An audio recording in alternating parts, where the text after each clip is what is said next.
तुम कैसे हो? सब उम्मीद है आप सब खैरियत से होंगे। गाइस आज जो प्रोडक्ट मैं लाया हूँ ये डोमिल इसका ब्रांड नेम है और डोम्पेरिडोन इसका फार्मूला है। ये मैदा की ख़राबी और उल्टी मतली गैस या बदहज़मी के लिए इस्तेमाल होती है सिरप।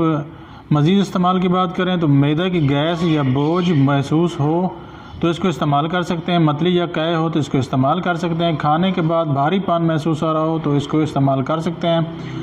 बच्चों या बड़ों में पेट की ख़राबी में भी इसको इस्तेमाल किया जाता है। तरीका इस्तेमाल की बात की जाए तो बच्चों के लिए आधा चम्मच दिन में 2 से 3 बार पिला सकते हैं। खाने से 15 से 30 मिनट पहले इसको इस्तेमाल कराया जाता है।